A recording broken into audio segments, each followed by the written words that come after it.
This is Unit 1, the Alphabet and Grammar of Geometry. Preview Video 1.1, Part 1, Algebra Review. We're going to start class with a brief moment of deep breathing. Close your eyes. I mean it. Close your eyes. Ready? Inhale through your nose. 3 count. Hold your breath. On the count of 3. 1, 2, 3. Keep your eyes closed. Exhale.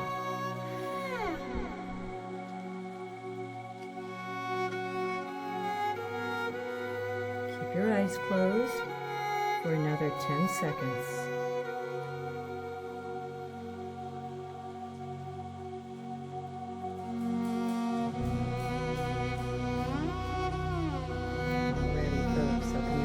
Let's move along here.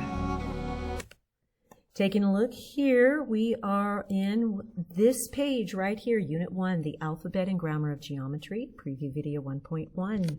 You want to write down where you're watching this video, as well as the date, time, and if your parents can sign off that you actually did this video, that would be amazing. For this geometry class, you're going to need 3 essential math skills from previous classes. So we're going to do this as a quick review.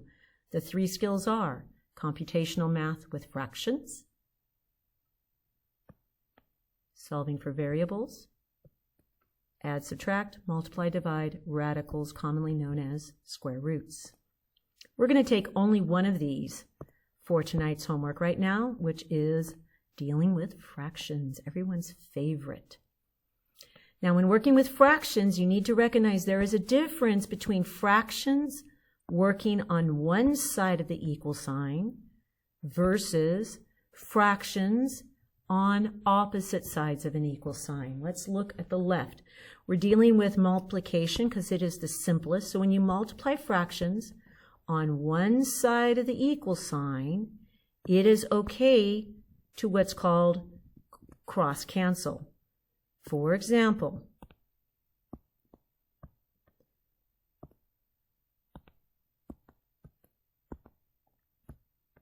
four goes into 12 3 times.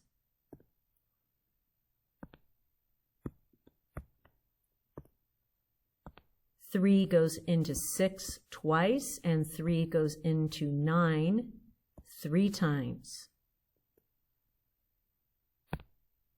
And then we look, we have a 3 in the numerator and the denominator, so we can reduce yet again and get a 1 and a 1.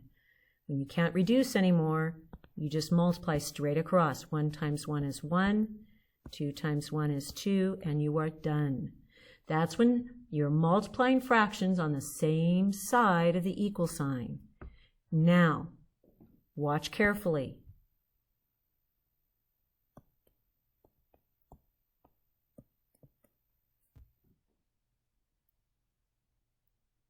What I just did is illegal.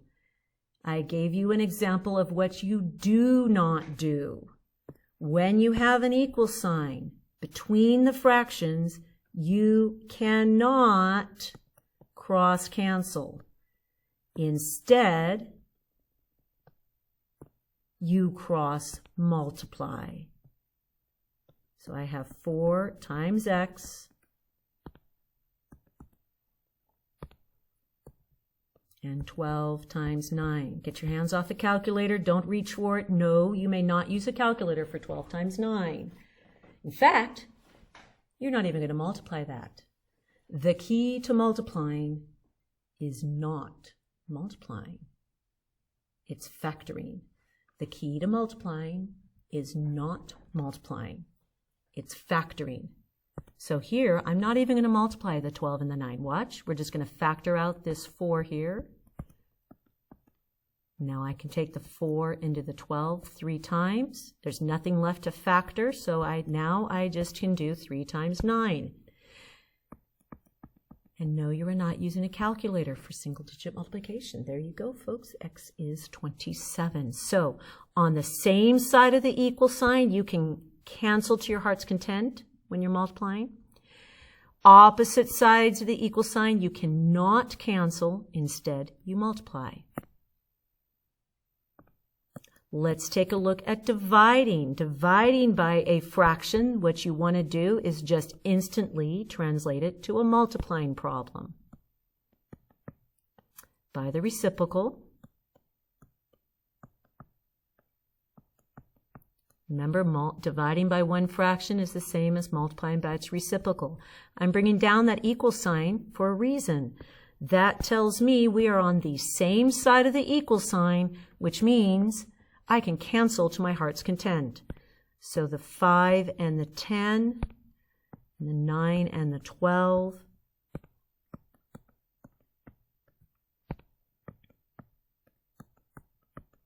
Taking a look here, I have a 4 in the numerator, 2 in the denominator, so I can even go one more time. Nothing else to reduce, so now I multiply straight across. That's 2 over. There's nothing there except the 3, so that is 2/3. That is multiplying and dividing fractions. Add and subtract. When you add and subtract fractions, the first thing you want to do is get what's called your lowest common denominator, or your LCD. And then you translate into using that LCD. I know the lowest common denominator for 7 and 2 is 14. Now I'm going to show you a little trick that I use. I'm going to put the 14 here. The lowest common denominator of 4 and 6 is 12. So, because both 4 and 6 go into 12, and it's the lowest common denominator. Okay, do you see what I did? Now, let me bring this a little closer. Now I'm going to translate this with a process I call arrow in, arrow out.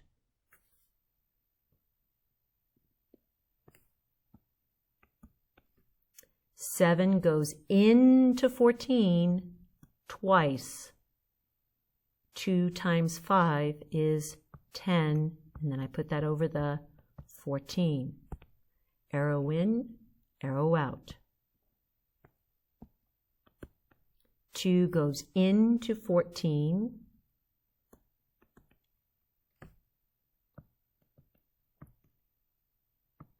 Seven times 1 is 7. I check my signs, that's plus. Now that I have the common denominator, I simply add the numerators. And ta-da, you are done. Isn't that wonderful? Let's come over here. Let's practice that arrow in, arrow out.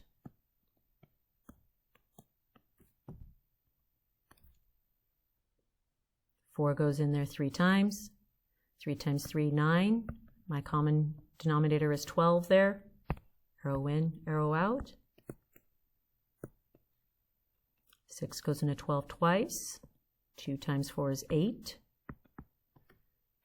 I bring down my sign, which is minus. So now I can go straight across. And you are done. We have added, subtracted, multiply, and divide fractions. So what you're going to do is you're going to do this page and this page on your own. And then in a moment, you're going to pause the video. And then when you're done, you're going to restart the video and have a red pen handy. And I'd like to see corrections on this page. Okay, so ready? Pause the video and do these 2 pages. Pause.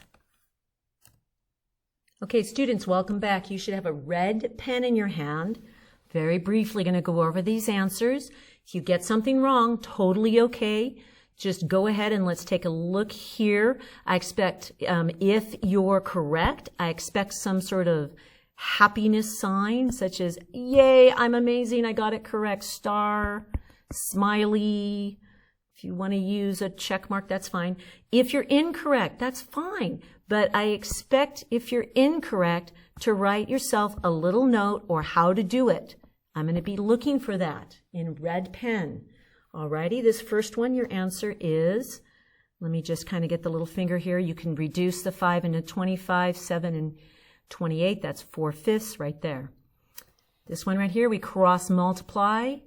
12x we had, and 3 and 36. Notice I didn't multiply the 3 and 36. Instead, I divided the 12 out. 12 goes into 36 3 times. 3 times 3 is 9. Therefore, x equals 9. This last one here, I multiplied by the reciprocal. So step 1 is I flipped that 14 over 64. 8 goes into 64. Let me get really close here so you can see it. 8 goes into 64. 8 times, that's where that green 8 comes from.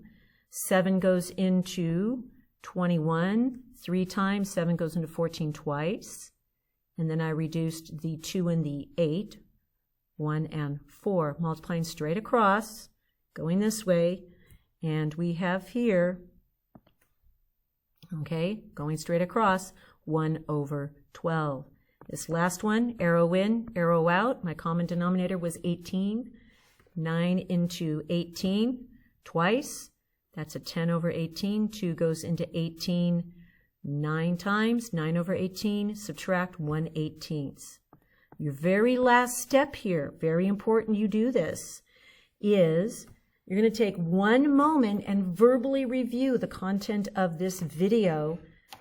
Either you summarize to yourself or to a family member. You have 1 minute. Go.